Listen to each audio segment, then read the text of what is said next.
So the maximum payment per calf, if both optional categories are selected, that's the vaccination or the testing options, is €75 per calf up to a maximum of 45 calves. So the maximum payment under the scheme is 3375.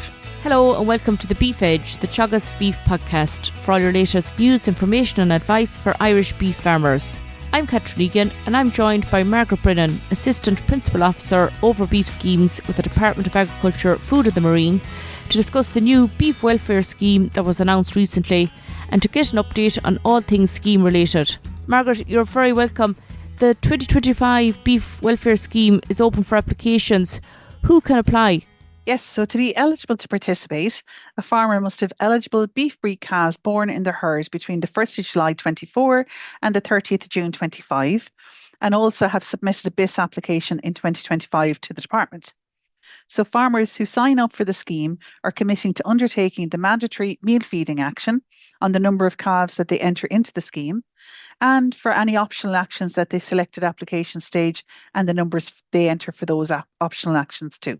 So farmers are used to the mandatory meal feeding action, which they would have completed previously. Can you just remind farmers what's required for the meal feeding action? Yes, so the meal feeding action is a mandatory action, as you said. So all participants who apply are committing to carrying out this action. So they can select the number of eligible calves presented to them for meal feeding at application stage. That's up to a maximum of 45 calves on the scheme. Or they can select a lower number. They can't select a number greater than the number presented to them or the maximum of 45. And within the scheme, they're committing to carrying out meal feeding for 4 weeks pre-weaning and 2 weeks post-weaning of calves. And then in relation to the optional actions, there's 2 optional actions in the farmers can choose on top of that mandatory meal feeding action. Yes, so there's category 2 action is vaccination, which is an optional action, and farmers will be familiar with this from last year for anyone who entered into Beef Welfare 2024. So again, they can opt into this optional action at application stage if they wish. So if they're opting in, they can select to vaccinate the number that they selected for meal feeding up to that maximum 45 or a lesser number. They can't vaccinate more than they select for the meal feeding. And within the vaccination then, as I said, it's optional. So participants who select to vaccinate at application stage, they're committing to implement a vaccination programme against clostridial diseases and or calf pneumonia in suckler calves and record the details of the vaccination, including retaining the receipts for the purchase of the vaccination and recording the use of when they actually use the vaccination, carried out the vaccination action. There's also a third action that's also optional, Margaret, that farmers can also select. Yes, Catherine. So the category 3 action, which is a new action in the 2025 scheme, there is 2 options within this, either carry out fecal testing or forage testing. And as you said, these are optional actions, so participants can opt into these actions at application stage if they wish. So within this category 3 action, they'll either select to do the fecal testing or the forage testing, but not both. So if they're opting into one of the testing actions, the number of animals eligible for payment will be the same as the number selected for meal feeding. So if a farmer is presented with, say, 60 eligible animals for the scheme, they can maybe select up to a maximum of 45 for the meal feeding. If they opt into this option 3, the same number will be selected for this option 3, so 45 animals in that example. So applicants are automatically committing to carrying out the meal feeding action, but the other 2 that we mentioned, the vaccination and the testing, be that the fecal testing or the forage testing, are optional, and they will need to select these at application stage. Margaret, can you discuss the fecal test option that's new this year? What do farmers have to do to comply with that requirement? So yes, so there's the fecal testing and the forage testing. So it'll be either or for them. So for the fecal testing, participants who opt into that and select the fecal testing under category 3, they're committing to carrying out 2 fecal tests. So these must be a minimum of 4 weeks between each test. So the test would be for specified parasites, and then they submit their tests for analysis. So participants must record the details of the testing, including the receipts for the purchase of the testing kits, and record the details of the collection of the samples. So the second option within that category 3 is forage testing. So to fulfill this requirement, participants who opt into it are committing to collecting 3 forage tests and submitting them for testing. So again, the participants who opt into this must record the details of the testing, including the receipts for purchase of the testing kits, and record the details of when they collected the samples. So for any farmer who's selecting to carry out a Category 3 option, they must select either fecal testing or forage testing. And again, they can't select both. And it's also important for any participant who's selecting a Category 3 action, whether it's the fecal testing or the forage testing, they must purchase the testing kits no later than the 13th of October 2025 to be eligible for payment under this action. They don't have to have the test results back. That's an important thing because we're aware, that that's a tight timescale. So they don't have to have the test results back, just proof that they purchased the testing kits. And in relation to the fecal test option there, some vet practices are now testing fecal samples in their surgeries for farmers. Will that comply with the scheme requirements for the fecal testing option if farmers choose that action? Yes, so if the farmer wishes to use their vet, absolutely that will be covered and will be eligible for payment under the scheme once they have proof of purchase of the testing kits, or for someone who's done it maybe just before the scheme opened, once they have proof of the test results, as long as the test kits are purchased by the 13th of October 2025. Margaret, for farmers that are participating in the programme and choose the action of the forage testing, what do farmers have to do to fulfil this requirement? Like some farmers might normally be getting the samples tested through their feed merchants. Will that suffice? Yes, once the farmer is getting the analysis done on the forage testing, as we said, they have to do the 3 samples and submit them for testing. Now, sometimes a farmer might pay, the meal supplier maybe for a total invoice, and it might not be specified that they carried out the testing as part of the total invoice. In that scenario, if the farmer is able to provide evidence that the test was carried out and what the test results are, that would suffice. That's great, Margaret.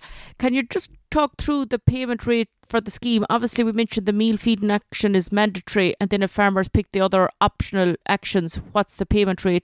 So the rate of payment is €35 per calf for the meal feeding, and that's up to a maximum of 45 calves. And then the rate of payment for the vaccination is €15 per calf, up to the maximum of 45. And again, that's dependent on the farmer opting in to select that action at application stage. And just on that, it's important to note that the maximum payment for vaccination is €15 per calf, irrespective of whether the calf is vaccinated for one or both diseases. So that's clostridial or calf pneumonia.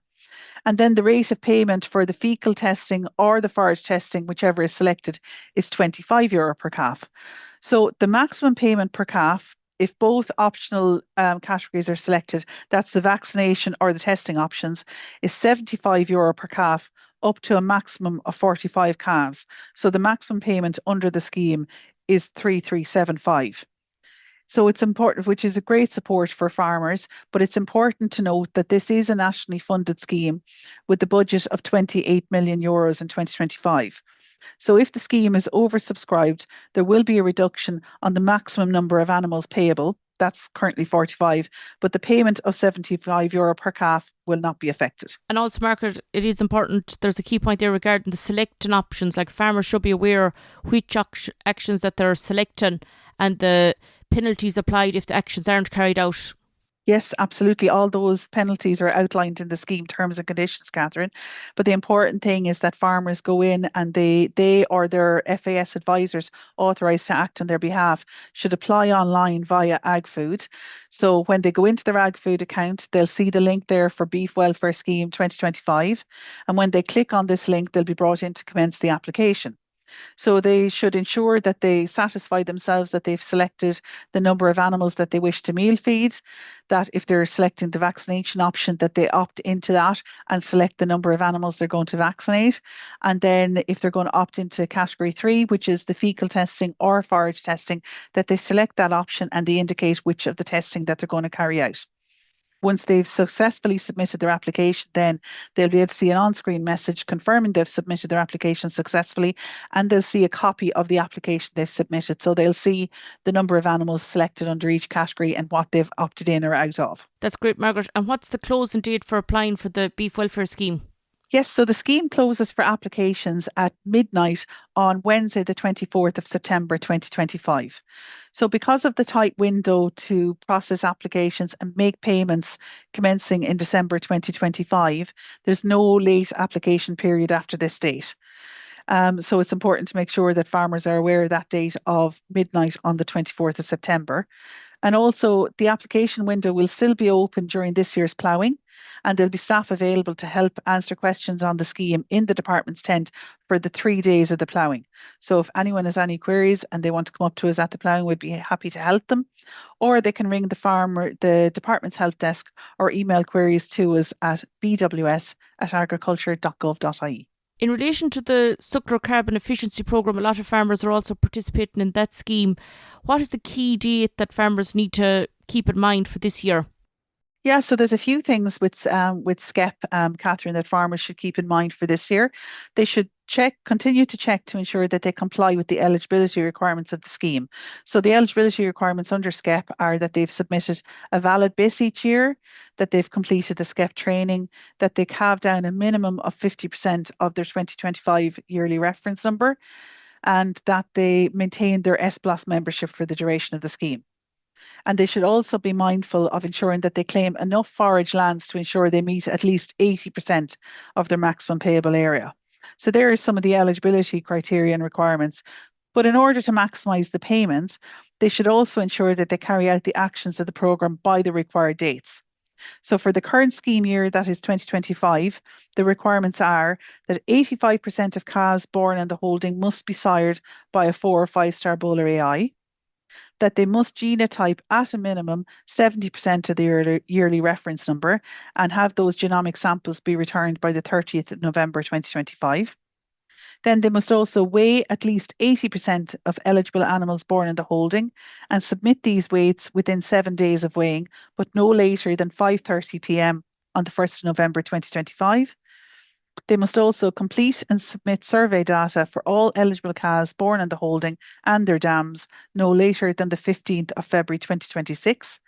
And also on the 31st of October 2025, at least 65% of their yearly reference number be eligible females that are genotyped 4 or 5-star on the replacement index at the time of purchase or at the time of genotyping. However, we would recommend that all farmers get any information, any data back as soon as possible in advance of the requirement dates, and that will help maximise their payment due to them in December 2025.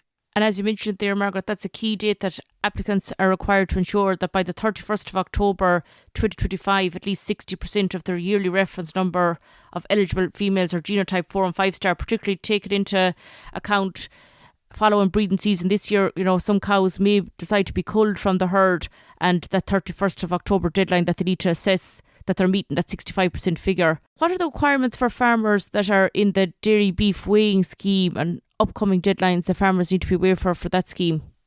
Yes, so for the National Dairy Beef Weighing Scheme, there's just one action required under the scheme, Catherine. That's weighing of eligible calves and submitting those weights to ICBF within 7 days, but no later than 5:30 p.m. on the 1st of November 2025. So the weights must be with ICBF by that time or date, irrespective of whether you're doing them online or by post. Ideally, farmers should upload the weights as soon as they weigh the animals, but definitely no later than 5:30 on the 1st of November. So participants must weigh and submit weights for at least 5 eligible calves to be eligible for payment under the National Dairy Beef Weighing Scheme. And they're eligible for payment then up to a maximum of 50 eligible calves per herd. So farmers must weigh and submit weights on all animals they wish to be paid on up to the maximum of 50. For example, if I have 20 calves on my herd, but I only weigh and submit weights for 5 animals, I'll only be paid for 5 animals. And it's important to note on this one as well, it's also a nationally funded scheme with an annual budget of 4 million for 2025. So again, if the scheme is oversubscribed, there will be a reduction on the maximum number of animals payable, which is currently 50, but the payment of €20 per calf will not be affected. That's great, Margaret. Thanks very much for the update. And as you mentioned, the deadline for the beef welfare scheme is midnight on the 24th of September, and farmers can get further information on the department website and also by meeting you at the Ploughing Championship stand. Thanks, Margaret. Great. Thanks, Catherine. That's all for this week's episode, and my thanks to Margaret for joining me on the show. You can catch up on all other shows and interviews from the Beef Edge podcast on the Teagasc website at teagasc.ie. or you can listen on Apple and Google Podcasts as well as Spotify. Don't forget to rate, review and subscribe so you never miss a show. For all other updates from our beef programme, keep an eye on our Twitter and Facebook pages. Until next time, I'm Catherine Egan and thanks for listening.